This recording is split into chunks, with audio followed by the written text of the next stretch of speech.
My life trajectory reveals a paradoxical coexistence of power, privilege, and powerlessness resulting from the intersections of social class, gender, religion, language, cultural background, ability, disabilities, social and cultural realities, and the broader systemic issues. I was born and raised in a relatively affluent family.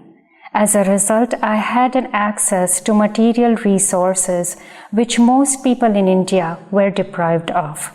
I was able to attend a top-ranking private school, to engage in various co-curricular activities such as swimming, roller skating, classical music, art and craft, and painting. Also, I almost had unlimited money to spend on my personal hobbies, interest, and entertainment. I was raised in an egalitarian environment where both my brother and I were given equal opportunities to explore and experience different facets of life and grow as individuals. As a child, I believed that this was a normative reality, a belief that was shattered and shaken when I began to volunteer at the Institute of Social Action and Research at an age of 14. My association with the Institute of Social Action and Research proved to be the single most powerful and life-transforming experience of life, as it exposed me to the material scarcity and deprivation faced by many people in India at that time. I became aware that I was leading a very privileged life, not just materially, but intellectually too. My fellow citizens were not only deprived of material comforts in life, but also had limited opportunities for intellectual and educational growth. I was exposed to the stories of poverty, deprivation, and gender discrimination, the stories which exposed me to a very different reality of my country. I heard the incidences where girls were not given nutritious food, were forced to marry at a young age, and also were forced to abandon their dreams of pursuing academic or occupational success. Moreover, I also heard stories of youth of my age who did not have sufficient money to pursue their personal interests, hobbies, and entertainment. This was in stark contrast to the privileged position I occupied in the society.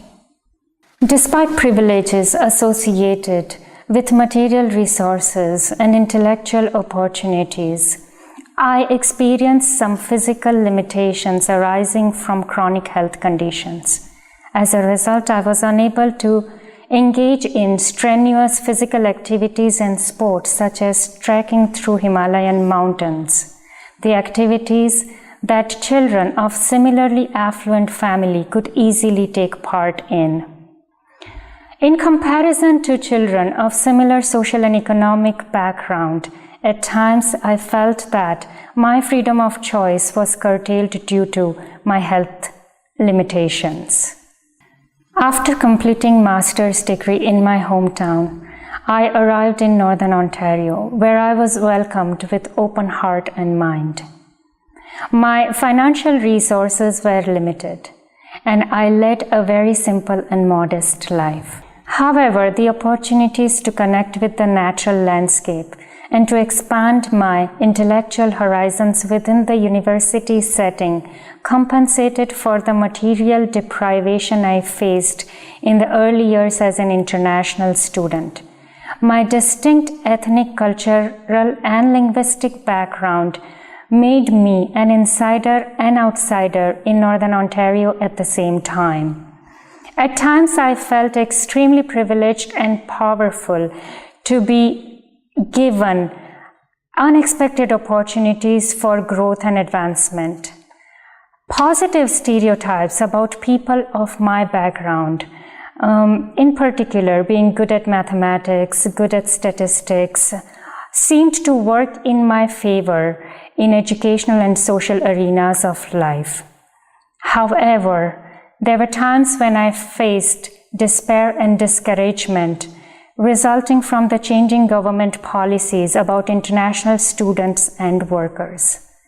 The structural barriers made it difficult for me to sustain myself in Canada. Under such circumstances, I felt dejected that my merit and capabilities did not count, and my nationality as an Indian automatically made me inferior to the Canadians. Today, when I look back at every struggle and opportunity given in life, I feel that I have acquired deeper understanding about human and social conditions arising due to the interplay of power, privilege, stereotypes, and powerlessness resulting from the individual, social, cultural, and structural factors across cultures and countries. In the process, I have gained deeper understanding about myself as well.